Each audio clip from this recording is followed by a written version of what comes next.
책 읽는 다락방의 제이입니다. 오늘은 출판사 샘 & 파커스에서 펴낸 아프니까 청춘이다를 소개해드리겠습니다. 이 책의 저자인 김난도 교수는 서울대학교 법과대학과 행정대학원을 졸업하고 미국 남캘리포니아 대학에서 박사학위를 받은 후 1997년부터 서울대학교 생활과학대학 소비자학과 교수로 재직 중에 있습니다. 학생들이 직접 평가하는 서울대학교 우수 강의에 선정되고 대학이 공식 수여하는 서울대학교 교육상을 수상하는 등 강의와 학생 지도에 대한 열의를 인정받고 있습니다. 그의 강의는 서울대에서 가장 빨리 수강 신청이 마감되는 것으로도 유명하다고 합니다. 그럼 작가의 프롤로그와 책 속에서 발췌한 글들을 소개해드리겠습니다. 프롤로그. 기억하라. 너는 눈부시게 아름답다. 젊음은 젊은이에게 주기에는 너무 아깝다. 영국의 작가 조지 버나드 쇼는 이렇게 말했다. 이토록 절절한 표현도 부족하다고 생각될 만큼 젊음은 소중하고 또 소중하다. 그대 인생의 아까운 젊음이 활짝 피어나는 시기가 바로 지금이다. 인생의 가장 소중하고 중요한 시간인 것이다. 어른들은 그대를 볼 때마다 허공을 쳐다보며 부러움인지 아쉬움인지 모를 목소리로 말한다. 좋을 때다. 그토록 좋은 시기라는 것은 가능성 때문이다. 그대는 연마하기에 따라 값어치를 매길 수 없는 광채를 내뿜을 원석이다.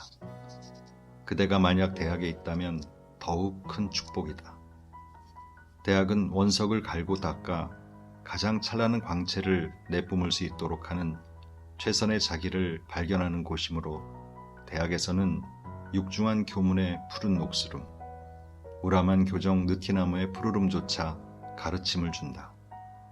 그래서 대학이 좋고 그 대학에 다니는 그대의 젊음이 좋다. 하지만 안다.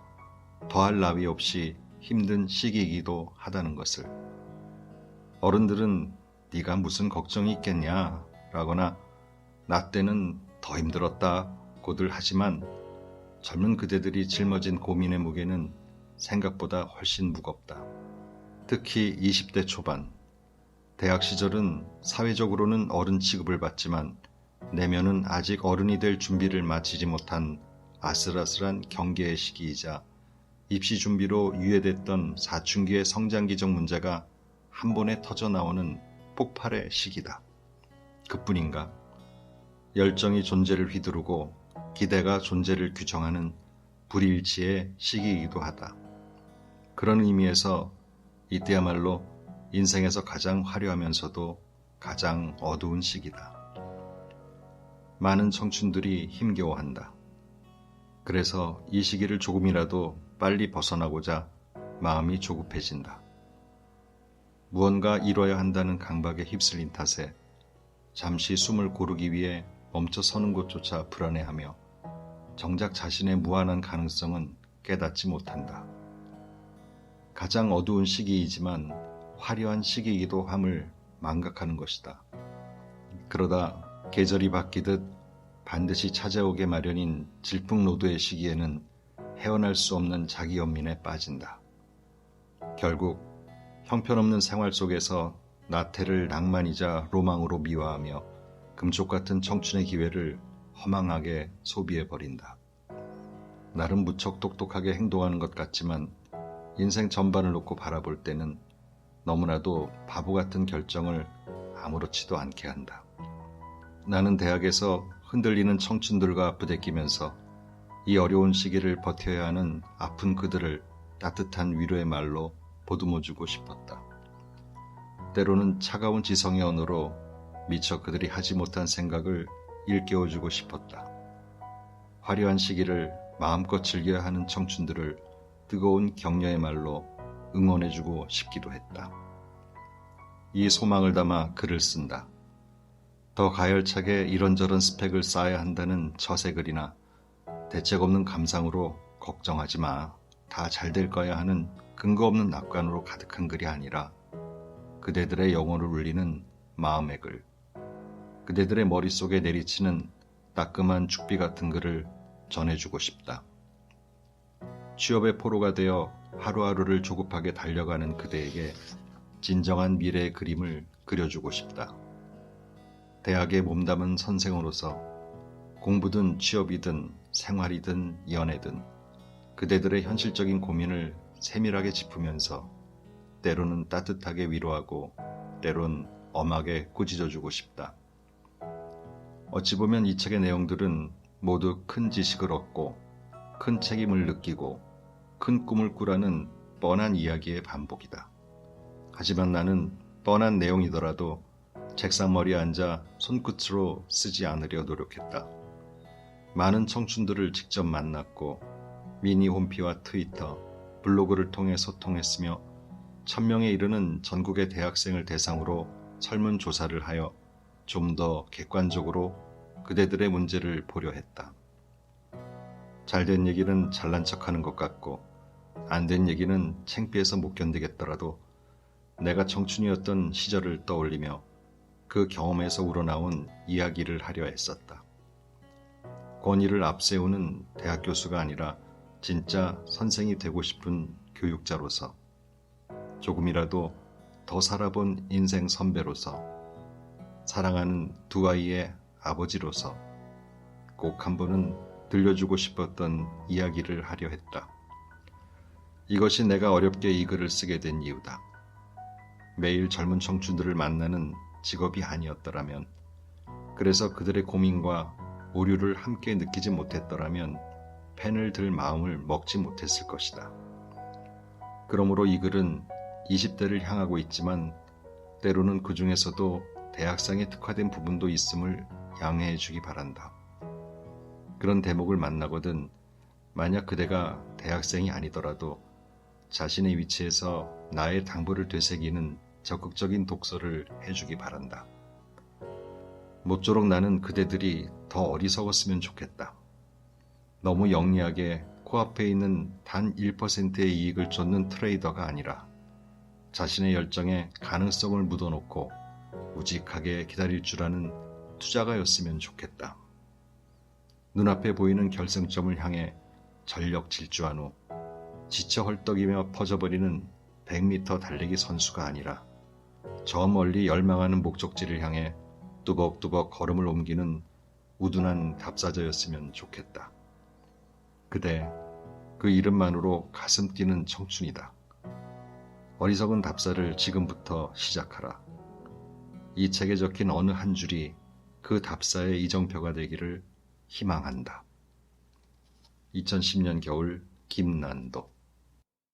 인생시계. 그대의 인생은 몇 시인가? 내 책상 위에는 가지 않는 탁상시계가 있다. 고장난 것은 아니다. 내가 일부러 건전지를 빼두었다.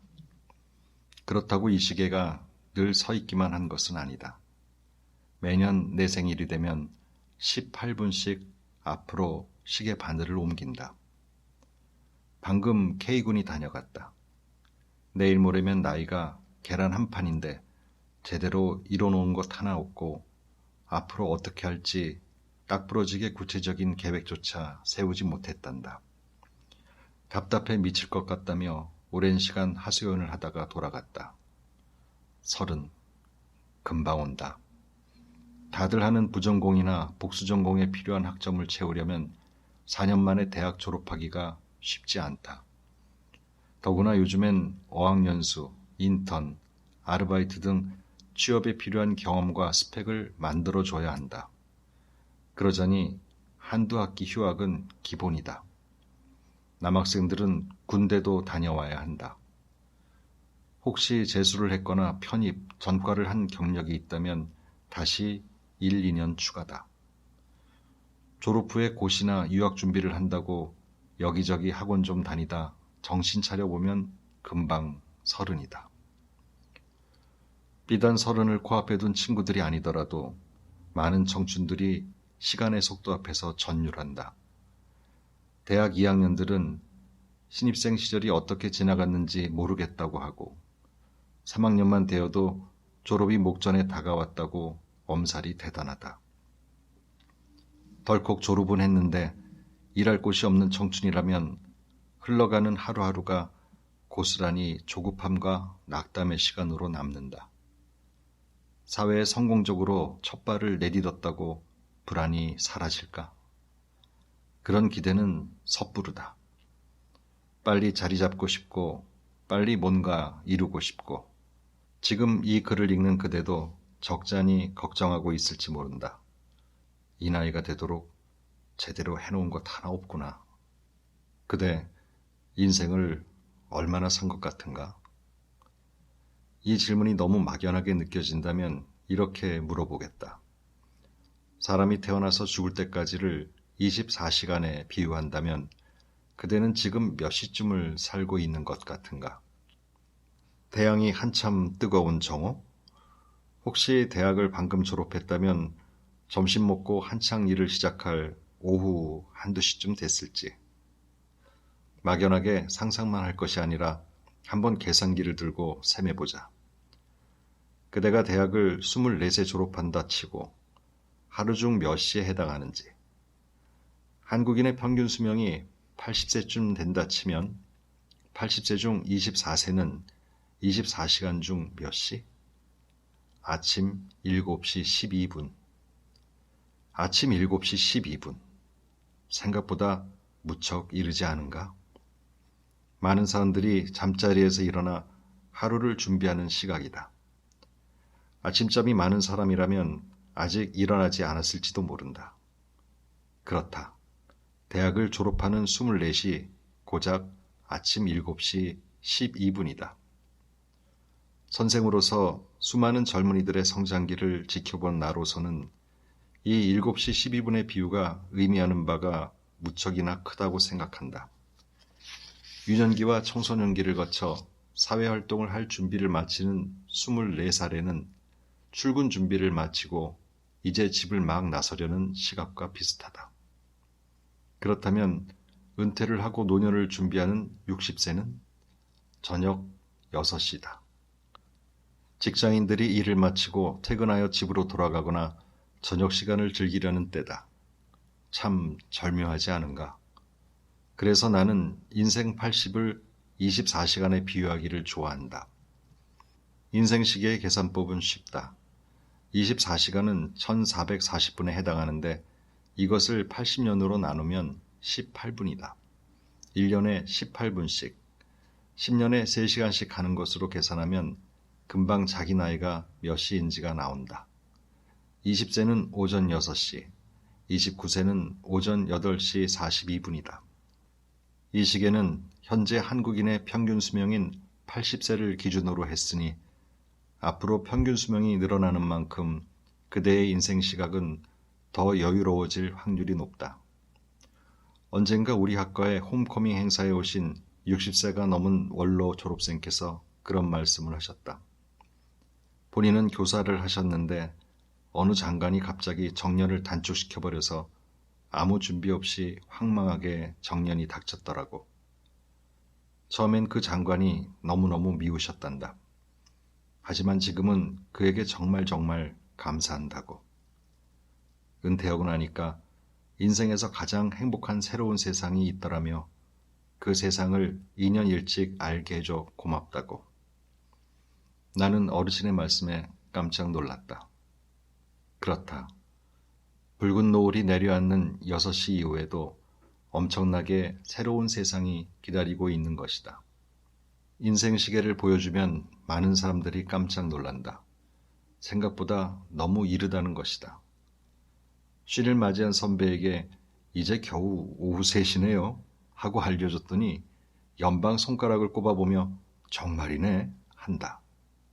졸업을 맞는 24 친구들에게 이 이야기를 하면 대다수가 나름대로 인생 꽤 살았다고 생각했는데 이제 오전 7시 12분밖에 안 됐어요? 한다. 그렇다. 아직 많이 남았다. 아침 7시에 일이 조금 늦어졌다고 하루 전체가 끝장나는 것은 아니지 않는가. 나는 너무 늦었어 라고 단정 지으려는 것은 사실의 문제가 아니라 자기 기만의 문제다. 혹시라도 포기나 좌절의 빌미를 스스로 만들어서는 안 된다. 그대 아직 이르다. 적어도 무엇이든 바꿀 수 있을 만큼은. 책상 위에 내 인생 시계는 오후 2시 24분을 가리키고 있다. 나이 48에 아직 오후 2시 30분도 되지 않았다니. 쉰을 앞두고도 아무것도 해놓은 것이 없다는 생각이 들 때마다 고개를 들어 아직 하루가 오롯이 남아있는 내 인생의 탁상시계를 바라본다. 벤자민 버튼의 시계는 거꾸로 간다라는 영화에 그런 대사가 있었다. 인생에 너무 늦었거나 혹은 너무 이른 나이는 없다. 바닥은 생각보다 깊지 않다. 그대는 지금 어느 마른 우물 안에서 외줄을 잡고 대롱대롱 매달려 있다. 여기서 탈출하려면 줄을 타고 올라가야 하는데 도저히 그럴 힘이 없다. 올라가기는커녕 이대로 버틸 힘도 바닥난 상태다. 아래는 어두워서 바닥이 보이지 않는다. 이 줄을 놓치면 저 깊은 바닥 아래로 떨어져 온몸이 산산이 부서질 것 같다. 무섭다. 힘은 점점 빠져오는데 여기서 탈출할 방법은 도무지 생각나지 않는다. 그대라면 어떻게 하겠는가? 물론 그대가 진짜 우물에 갇힐 일은 없겠지만 인생을 살다 보면 종종 우물에 빠진 듯한 상황에 처한다. 어떤 목표를 이루기는 너무나도 벅차지만 그렇다고 포기하기는 너무나 아쉽고 또 두려운 괴로움. 그대라면 어떻게 하겠는가? 나라면 이렇게 하겠다. 줄을 놓는다. 그렇다. 포기하고 줄을 놓는 것이다. 그러면 바닥으로 떨어질 것이다. 죽거나 크게 다치지 않겠느냐고? 그렇지 않다. 바닥이 보이지 않아 깊게 느껴졌을 뿐 바닥은 생각보다 깊지 않다. 우물에서는 아닐 수도 있지만 인생에서는 항상 그렇다. 우리는 겨우 30cm 정도 위에서 죽을 줄 알고 대롱대롱 매달려 있다. 항상 그렇다. 문제의 핵심은 바닥이 보이지 않는 데 있다. 깊은 바닥이 두려운 것이 아니라 보이지 않는 바닥이 두려운 것이다. 정말로 포기하고 줄을 놓아보라. 생각보다 많이 다치지 않는다. 인생에서 온몸이 산산이 부서질 만큼 깊은 바닥이란 많지 않다. 그대가 정신만 똑바로 차리고 착지한다면. 줄을 놓은 후 발을 땅에 닿으면 생각보다 깊지 않잖아 하는 생각이 들 것이다. 잠시 쉬어라. 다시 밧줄을 잡고 밖으로 나갈 만큼 기운을 차릴 때까지. 혹시 가능하다면 어둠 속에서 연습도 좀 하라. 좀 더 쉽고 빠르게 올라갈 수 있도록. 충분히 밖으로 나갈 힘을 모았다고 생각되거든 그때 다시 밧줄을 잡고 오르기 시작하라. 아마도 이번엔 중간에서 대롱대롱 매달리는 불상사 없이 탈출할 수 있을 것이다. 내가 고시 공부를 할 때다. 첫 해 맛보기로 응시했던 행정고시에서 예상대로 낙방하고 나서 본격적으로 공부를 시작하겠다며 마음이 맞는 대학 동기들과 집 근처의 독서실을 찾았다. 그때 깜짝 놀랐다. 10년 넘게 고시를 치러 온 선배들이 부지기수였기 때문이다. 그냥 직업이 고시생인 한심한 백수가 아니었다. 대부분 명문대학을 졸업했으며 1차 시험도 몇 번 합격한 적이 있는데 일이 꼬이다 보니 고시 생활이 후딱 10년을 넘어버린 것이었다. 그때 만난 이 선배들의 문제는 방금 얘기한 우물의 딜레마였다. 다성에 젖은 공부 방법과 연이은 실패로 합격의 자신감을 완전히 상실했으면서도 막상 두렵고 또 아까워서 고시를 포기하지 못하고 있었다. 더 안타까웠던 것은 특단의 무언가가 없는 한 가까운 시일 내에 합격할 가능성이 커 보이지 않는다는 것이었다. 다행스럽게도 그 형들은 비교적 젊은 수험생이었던 우리와 함께 공부를 다시 하면서 그 무언가를 찾은 것 같았다. 어떤 선배는 띠가 같은 후배와 함께 고시 공부를 하게 됐다는 사실에 자극받아서 비로소 고시를 그만뒀다. 그제야 지금까지 인생을 얼마나 허비해왔는지 깨달았다고 했다. 나이가 많아 취직이 어려워 사업을 시작했는데 지금은 제법 성공했다고 들었다. 또 다른 형은 우리의 새로운 교재와 공부 방법에 충격을 받았는지 15년간 정리해오던 노트와 책을 전부 버렸다. 그러고는 심기일전에 새 교재와 공부 방법으로 처음부터 다시 시작한 끝에 합격의 영광을 누렸다. 지금은 변호사 활동을 활발하게 하고 있다. 밧줄을 놓고 나서야 어느 쪽으로든 답을 찾을 수 있었던 것이다. 같은 경험을 나도 했다. 행정고시에 처음 떨어진 후 나는 제법 열심히 시험을 준비했다. 이듬해 나름대로 1차 시험 정도는 합격할 거라고 예상했는데 보기 좋게 또 떨어지고 말았다. 그것도 아주 큰 점수 차이로. 지금은 담담히 말하지만 그때는 정말 상심이 컸다. 오래 사귀었던 여자친구와도 헤어져야 했고 연기해온 군입대도 곧 해야 했다.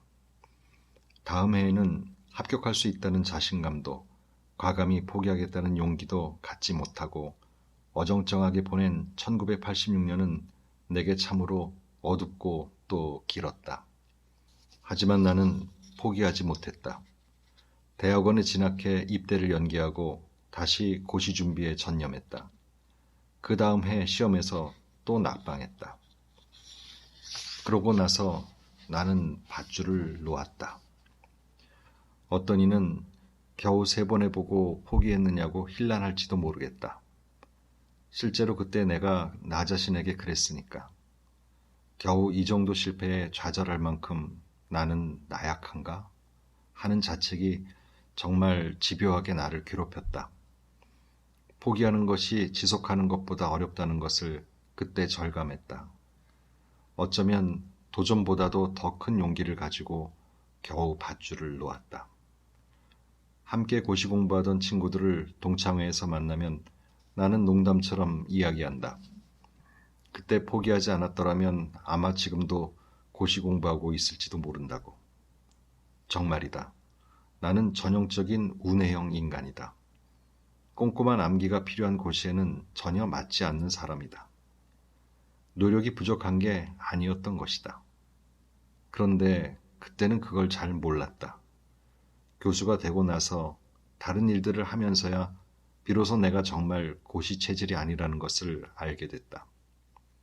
지금도 내 인생에서 가장 잘한 결정은 그때 고시라는 밧줄을 놓았던 것이라고 생각한다.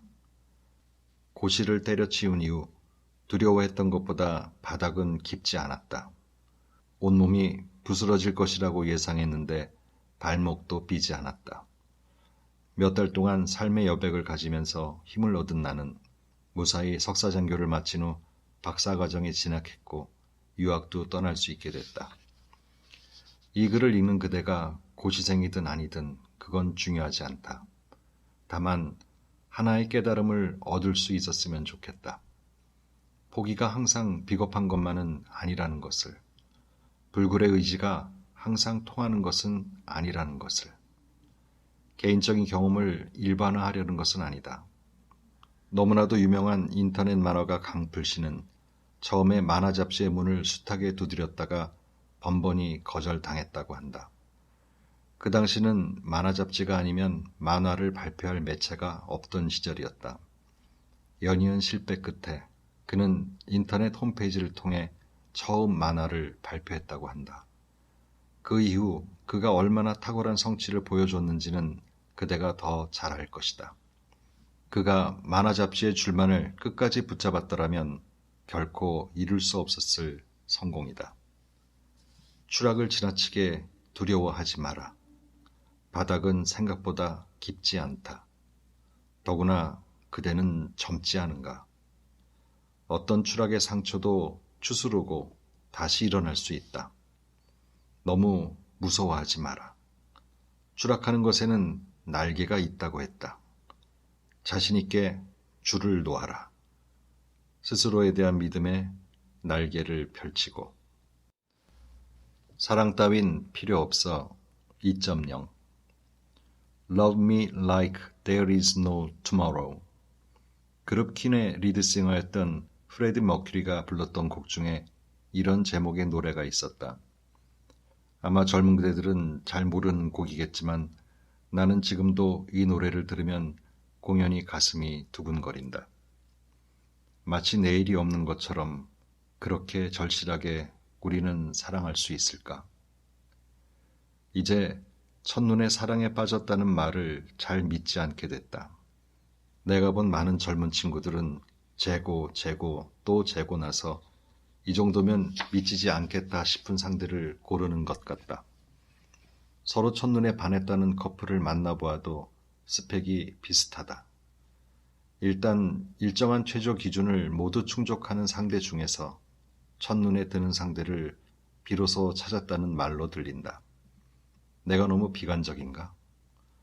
하긴 요즘 친구들 옷 한 벌 살 때도 그렇게 깐깐한데 이성 친구를 고를 때는 오죽하랴. 트렌드 분석을 위해 신조어를 모으다가 간장남이라는 단어를 보게 됐다. 여성을 만날 때 계속 간만 보는 남자를 뜻하는 말이란다. 머릿속 계산기를 연방 두들기며 사랑을 나누겠다니 생각만 해도 피곤하다. 요즘 사랑 이기적이다. 계산적이다. 나이 든 사람의 주관적인 판단일지도 모르지만 내가 보기에 한 10년 전부터 이런 현상이 부쩍 심해진 것 같다. 다 같이 못 살았으니까 기득권이랄 게 없어서 그랬는지는 몰라도 옛날에는 사회계층이나 학력을 뛰어넘는 사랑을 주위에서 심심치 않게 봤다. 하지만 요즘에는 그런 차이나는 커플을 도통 본 적이 없다. 과거보다 더 관대해진 것은 나이뿐이다. 연상녀, 연하남 커플은 확실히 많아졌다. 결혼정보회사라는 개념도 나 같은 세대에게는 사실 조금 생소한데 거기서 나오는 보도 자료를 보면 당혹스럽기까지 하다. 예를 들면 이런 것이다. 혼인이 성사된 커플 933쌍을 분석하니 여성의 인상을 5등급으로 나눴을 때 그 등급이 1단계 상승하면 남편의 연봉이 324만 원씩 높아지더라는 식의 통계 자료다. 여자 입장에서는 예쁠수록 연봉이 높은 남자를 만나고 남자 입장에서는 돈을 많이 벌어야 예쁜 여자와 결혼할 수 있다는 의미다. 짐작은 하던 바이지만 용모와 연봉의 교환 비율이 막상 통계로 나오니 기분이 섬뜩하다. 그나마 이것도 2005년 기사이므로 지금 조사하면 아마도 그 격차는 훨씬 더 커질 것이다. 더구나 요즘은 이전 세대보다 혼인 연령이 매우 높아졌다. 이제 혼기니 뭐니 하는 것도 별로 중요하지 않은 이야기가 되어버렸다. 요즘 적어도 20대 초중반의 연애는 아직 결혼과 멀리 있다. 그렇다면 이들의 연애관 변화는 매우 당황스러운 해석에 닿을 수밖에 없다.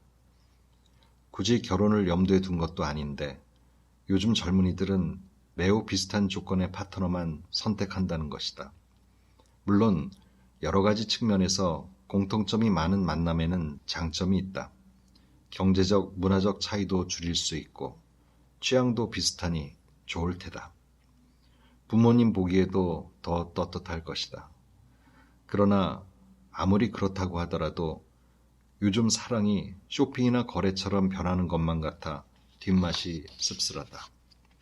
자, 그대와 나만의 비밀로 하고 하나만 묻자. 그대는 이것저것 따지지 않고 마치 내일이 없는 것처럼 사랑에 빠질 수 있는가? 나의 빈 곳을 채워줄 수 있는 숨막히는 그 매력만으로 아무것도 생각하지 않고 그를 사랑할 수 있는가? 나는 말하고 싶다. 청춘은 그럴 수 있다고. 적어도 청춘은 그래야만 한다고. 사랑을 할 것이거든 온몸을 던져 사랑하라. 무엇이 두려워서 그렇게도 이리저리 계산하는가? 연애 감정은 청춘이 가질 수 있는 가장 강렬하고 원초적이고 순수한 감정이다. 그 감정을 경험하지 않고 어떻게 예술을 알고 학문을 알고 인생을 알려고 하는가?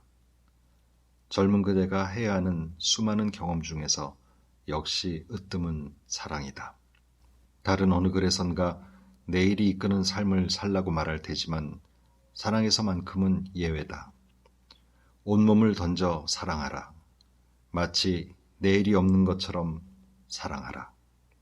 150명가량 수강하는 대형 교양 강의를 매학기 진행하고 있다.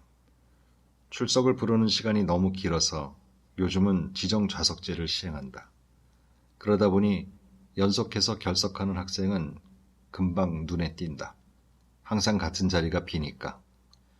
그들은 유명한 CC였다. 항상 손을 꼭 마주잡고 수업을 들었기에 나도 첫눈에 알아봤다.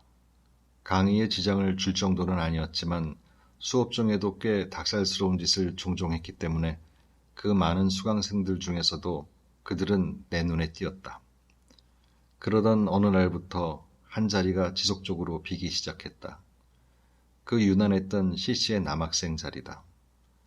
수업에 들어오지 않는 것은 물론 시험도 치르지 않았는데 어찌된 일인지 수강 신청을 취소하지도 않아서 불가피하게 F가 나갔다. 이쯤에서 다들 눈치챘을 것이다. 둘 사이가 깨진 것이다. CC의 아픔이 이런 것이다. 함께 많은 생활을 같이 할 수 있을 때는 좋았는데 깨지고 나면 함께 듣는 수업조차 나올 수 없을 정도로 타격이 크다. 내가 걱정하는 것은 비단 그 친구가 F를 받아서가 아니다. 학점은 나중에 재수강하면 고칠 수 있다. 수업에도 나오지 못할진데 그가 쌓아왔던 학교 생활이 얼마나 송두리째 무너져 내렸을까. 그것이 걱정되는 것이다. CC가 위험하다는 말을 하려고 이 얘기를 꺼낸 것은 아니다. 진짜 위험한 것은 CC냐 아니냐가 아니라 사랑으로부터 얼마나 자기를 지키느냐다. 연애를 시작하면서 친구, 취미, 수업, 동아리 등 모든 자기 생활을 포기하고 이성 친구와의 관계에만 몰두하는 경우를 자주 본다. 물론 사랑하니까 모든 것을 바쳐야겠지만 그 관계 속에서 나는 보이지 않는다면 문제다. 사실 무척 위험한 게 사랑이다. 사랑한다는 것으로 새의 날개를 꺾어 너의 곁에 두려 하지 말고 가슴에 작은 보금자리를 만들어 종일 지친 날개를 쉬고 다시 날아갈 힘을 줄 수 있어야 하리라. 시인 서정윤의 사랑한다는 것으로라는 시다. 내가 청년 때는 무척 유명했던 시인데 요즘 청춘들도 알고 있는지 모르겠다. 많은 커플들이 사랑한다는 것으로 서로에게 너무 커다란 희생을 요구하고 있다. 모든 것을 포기하고 나에게만 몰입해 주기를 바란다. 집착이다. 날개를 꺾어 곁에 두려고만 한다. 그리고 그것을 사랑이라 부른다. 상대를 사랑한다고 하면서 서로 사랑의 이름으로 자기 요구만 한다. 욕심이다. 이 점을 알았으면 좋겠다. 사랑이란 서로를 완성시켜가는 관계다. 거울 같은 것이다. 그 사람을 통해 나의 가장 아름다운 모습을 볼 수 있게 만들어주는 것이다. 만약 그 사랑이 관계를 위한 관계에 빠져 자아의 퇴행을 요구하는 것이라면 그것은 사랑이 아니다. 상대방에게 투사된 자기애의 변형일 뿐이다. 그렇다. 우리는 많은 경우 그 사람을 사랑한다고 하면서도 실은 누군가를 그렇게도 사랑하고 있는 로맨틱한 감정에 놓인 자기 자신을 사랑하고 있다. 냉정하게 물어라. 그대의 연인이 사랑하는 사람은 그대인가 혹은 그의 자신인가? 다시 물어라. 그대가 사랑하는 것은 그 사람인가 혹은 그대 자신인가? 그대가 사랑하는 것이 결국은 자신이라면 그것은 사랑이 아니다. 최선의 자기, 최선의 상대를 만들어줄 수 있는 그런 사랑을 하라. 결국 그럴 수 없다고 한다면 사랑 따윈 필요 없다. 2개의 모순되는 글을 썼다. 내일이 없는 것처럼 온몸을 던져 사랑하라고 했고 자아를 잃게 만드는 사랑 따윈 필요 없다고 했다. 그럼에도 나는 전혀 애먼 말을 했다고는 생각하지 않는다. 왜냐고? 이 글에서만큼은 그 결론을 여기 적지 않으련다. 사랑이란 규정하는 것이 아니라 경험하는 것이므로, 그리고 그 경험은 내가 아니라 그대가 하는 것이므로, 그러므로 굳이 한마디를 더한다면 이것뿐이다. 사랑하라. 작심삼일이란 당연하다. 삶의 방식이란 결심이 아니라 연습이니까. 인터넷에 떠도는 유머 한 토막. 어느 초등학교 국어시험에 다음과 같은 문제가 나왔다. 결심한 마음이 사흘을 가지 못하고 곧 느슨하게 풀어져 버리는 것을 무엇이라고 할까요? 다음 네모 안에 들어갈 말을 쓰세요. 작, 네모, 삼, 네모. 답은 물론 작심삼일이다. 그런데 어떤 학생이 이렇게 적었단다. 작은 삼촌. 이 이야기를 들려주면 집에 작은 삼촌이 있는 사람들은 모두 맞아 하며 박장대소한다. 생각해보면 정말 그렇다. 대체로 집집마다 작은 삼촌들이 문제다. 어째 그럴까?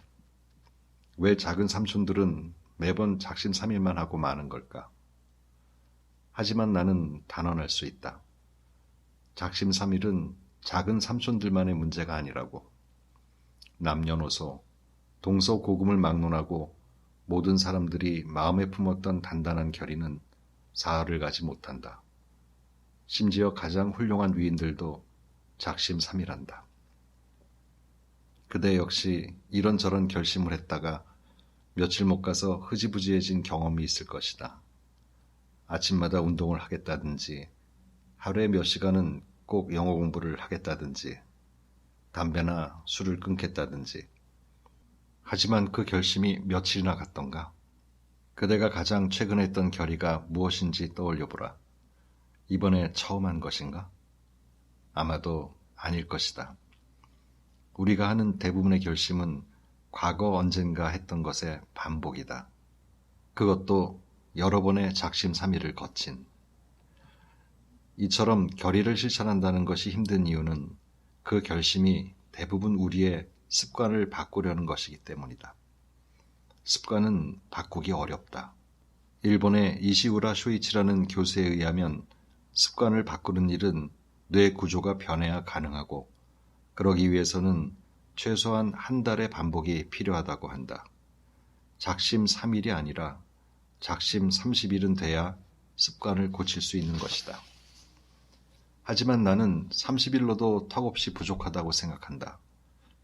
나는 5년 넘게 끊었던 담배를 허망하게도 하루아침에 다시 피운 적이 있다. 지금은 4년째 금연 중인데 그렇게 되기까지 정말로 100번도 넘게 좌절스러운 작심삼일을 경험했다. 실은 이번 금연도 평생 갈 수 있을 것이라고는 자신하지 못한다. 학기 초엔 그렇게 붐비던 도서관이 시간이 지날수록 빈자리가 많아진다. 월 초마다 빠지지 않겠다고 그렇게 다짐하며 등록했던 학원 새벽반을 거르기 위해 얼마나 창의적인 핑계들을 스스로에게 만들어내야 했던가.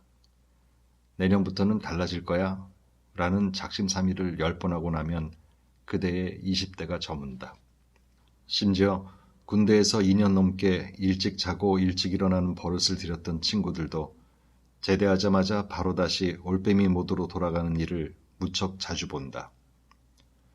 2년을 보내고도 원래 버릇을 바꾸기란 그렇게 힘든 것이다. 3살 버릇 80 간다는 속담마저 있지 않은가. 어릴 때 버릇을 잘 들여야 한다는 표현이겠지만 고지고대로 해석하면 한 번 버릇이 들면 평생 바꾸지 못한다는 말도 될 것이다. 우리는 대개 무언가를 하기 위해 먼저 작심, 즉 마음을 먹는다. 삶을 사는 방식이 결의에 의해 이루어진다고 생각하는 경향이 있기 때문이다. 이렇게 살아야겠다고 굳건하게 결의하면 실천은 따라온다는 식이다.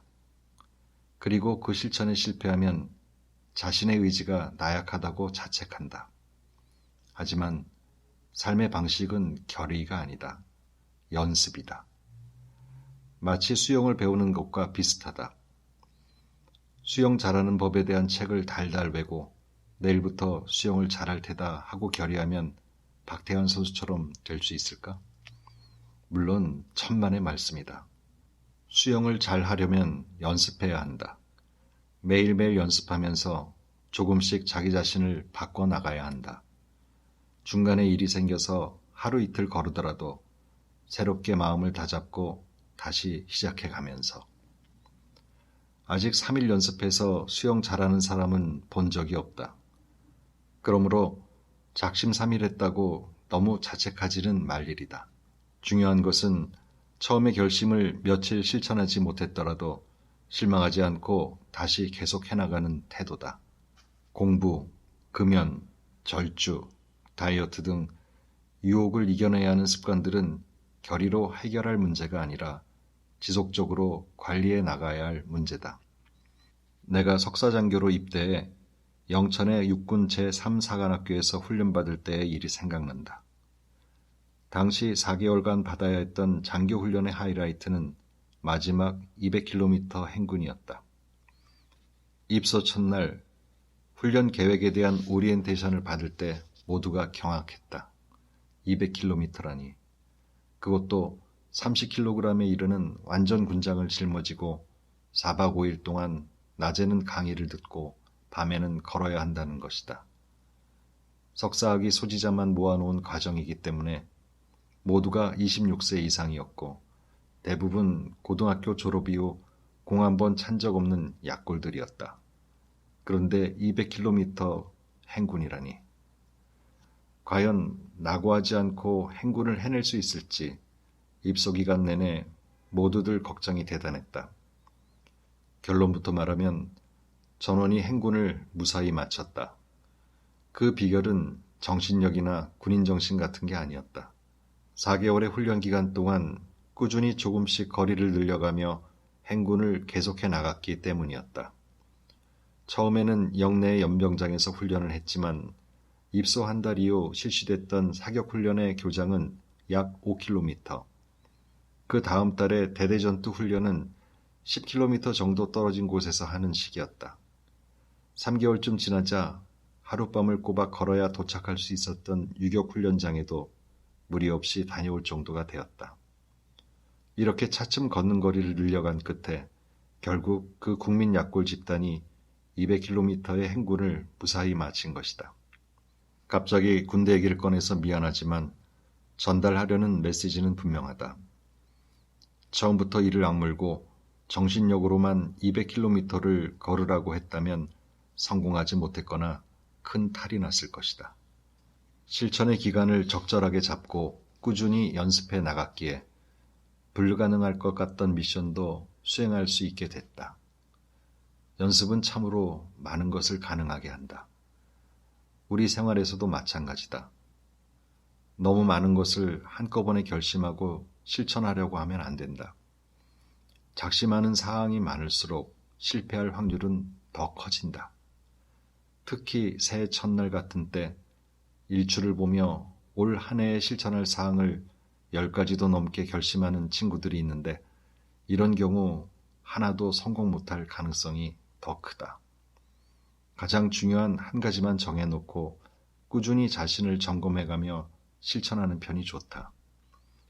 중간에 다소 태만해지더라도 계속해서 자신을 다잡아가면서 말이다. 이때 한번 지키지 못했다고 좌절하지 않는 것이 핵심이다. 한두 번의 작심삼일은 지극히 당연하다. 중요한 것은 포기하지 않는다는 것이다. 더딘 것을 염려하지 말고 다만 멈출 것을 염려하라. 이 점을 받아들이면 오늘이 중요해진다. 많은 사람들이 내일부터 실천하겠다고 한다.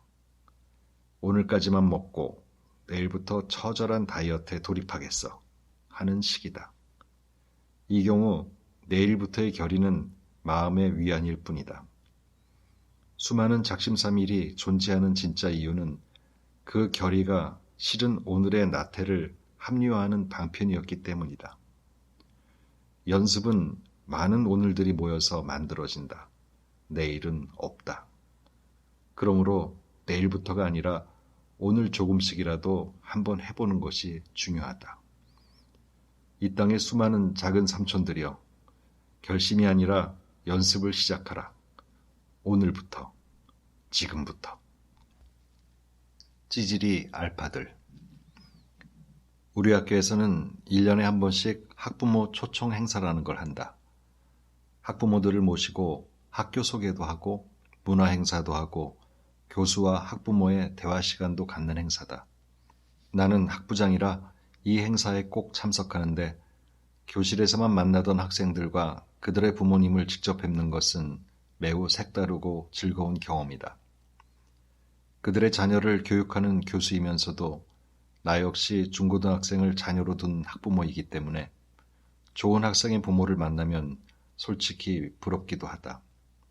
그분들은 나를 보며 교수님, 우리 아이 잘 부탁드립니다 하면서 연방 고개를 굽히시지만 나는 나대로 그분들을 보면 무슨 비결이 있어서 아이를 이렇게 잘 키우셨어요?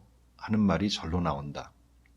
특히 그 중에서도 소위 알파걸이니 알파보이니 하고 불리는 공부도 잘하고 리더십도 있고 부족함이 없어 보이는 친구들의 부모를 직접 만나면 같은 부모로서 존경스럽기까지 하다.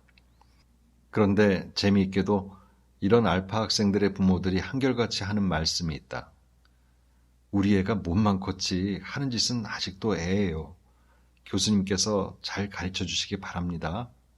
혹은 이 아이가 공부는 잘하는지 몰라도 그 외에는 뭐 하나 제대로 할 줄 아는 게 없어요. 모쪼록 교수님께서 많이 지도해 주시기 바랍니다. 대부분 이런 얘기다. 절대 겸손이 아니다. 이분들은 진심이다. 나는 내심 놀란다. 학점도 좋고 영어도 참 잘해 소위 최고의 스펙을 자랑하는 친구들이 부모님 말을 들어보면 그 외의 일에서는 아주 젬병이라는 것이다. 가까울수록 영웅이 없다는 말도 있긴 하지만 뭐든지 완벽할 것 같은 친구들이 실제 생활에서는 형편없다는 말을 들으면 사실 참 의외다. 그런데 주위를 보면 실제로 그런 친구들이 매우 많은 것 같다. 소위 찌질한 알파보이, 알파걸들이다. 밖에서는 잘할지 모르지만 개인 차원에서 놓고 들여다보면 속빈 강정 같은 존재들. 교실 밖에서는 할 줄 아는 게 아무것도 없는 헛똑똑이 청춘들. 연애나 대인관계에 답답할 만큼 미숙하고 소비나 경제생활은 대책 없이 충동적이고 생활을 하면서 부딪힐 수밖에 없는 여러 가지 크고 작은 문제에 대한 지식도 거의 없는 찌질하기 짝이 없는 친구들이 오로지 공부만 잘한다는 것이다. 연애를 시작했지만 서툴기 그지없다. 매사에 자신만만하던 모습은 간데없고 질질 짜기만 한다. 충동적이고 표피적인 이벤트와 스킨십으로만 관계를 연명하다가 쉽게 상처 주고 쉽게 상처받는다. 조금만 사이가 꼬이면 어떻게 해야 할지 몰라 우왕좌왕하다가 냉전으로 확산되기 일쑤다. 친구들과의 관계에서도 마찬가지다. 미니 홈피나 블로그에서는 그렇게 능숙하던 대인 관리가 막상 만나서는 미숙하기 그지없다. 실생활에서는 또 어떤가? 원룸 임대 계약같이 복잡한 일은 말할 것도 없고 할인점에서 간단한 환불 요구도 제대로 하지 못한다. 요리, 청소, 빨래 같은 건 도무지 해본 적이 없다. 돈으로 해결하는 것도 한두 번이다. 직접 해보겠다고 나섰다가 일만 저지르기 일쑤다. 그러니 결국 엄마만 찾는다. 이래놓고 알파면 뭐 하겠는가. 그런데 문제는 많은 찌질이 알파들이 자기는 공부 잘하고 스펙 좋으니 괜찮을 거라고 생각한다는 점이다. 괜찮기는 뭐가 괜찮은가. 사회에 뛰어들면 미천이 단박에 드러나 버리는 것을. 직장에서 일 잘하는 것은 학교 다닐 때 공부 잘했던 곳과는 그다지 상관이 없다는 것을. 그대들의 직장 선배들은 누구나 다 안다. 어른으로서 자신을 책임질 줄 모르는 사람은 아무리 스펙이 좋아도 소용이 없다. 그런데도 이 찌질이들은 대학 시절은 물론 심지어는 졸업하고 직장 생활을 하면서도 계속해서 누군가에게 기대려는 경향이 있다. 가끔 인터넷에 개똥년이 페류남이니 하면서 기본적인 매너가 갖춰지지 못한 젊은이들에 대한 논란이 일때가 있다. 이런 사건이 날 때마다 사람들은 그들의 개인적 몰상식을 비난하지만 나는 이것이 구조적인 문제라고 생각한다. 어릴 때부터 공부 잘하는 것이 착한 것 혹은 예쁜 것이 착한 것이라는 말을 듣고 자라온 세대가 정작 어떻게 처신하는 것이 착한 것인지에 대해서는 전혀 배우지 못했다. 문제는 성인이 되면서 공부만 잘하면 되는 시기는 끝이 난다는 데 있다. 오히려 이때부터는 공부 빼고 나머지 것에서 승부가 나는 시기가 시작된다. 그런데 어른이 돼서도 서류 심사에나 필요한 스펙을 경쟁적으로 갖추기 위해 공부만 잘하면 된다는 사고방식과 생활을 계속 유지하는 것이다. 그 결과 스펙은 완벽하게 갖추어 알파라는 칭찬을 들을지언정 정작 일상생활과 인간관계에서는 찌질하다는 소리를 듣게 된다. 직장을 구하기까지는 어느 정도 스펙이 필요할지 몰라도 그 이후의 성공과 행복을 좌우하는 것은 전적으로 스펙 이외의 것들이다. 그러므로 그대는 영어에만 능숙할 것이 아니라 인간관계도 능숙해지는 법을 배워야 한다. 지식만 높일 것이 아니라 인생의 지혜도 함께 높여야 한다. 스펙 높이기를 위해 애쓰는 노력의 10분의 1만큼이라도 나는 그대들이 인생의 지혜를 높이기 위해 관심을 두고 또 투자했으면 좋겠다. 지식이 아니라 지혜를 갖춘 어른으로 성장했으면 좋겠다. 더 이상 찌질한 알파걸, 알파보이 소리는 듣지 않도록 말이다. 진정한 알파 인생은 결코 스펙이 만들어주지 않는다. 왜 평생 한 번도 제대로 써먹지 못할 어려운 영어 단어는 잊지 않으려고 노력하면서 그대의 행복을 좌우하게 될 중차대한 일들에 대해서는 배우려고 노력하지 않는가?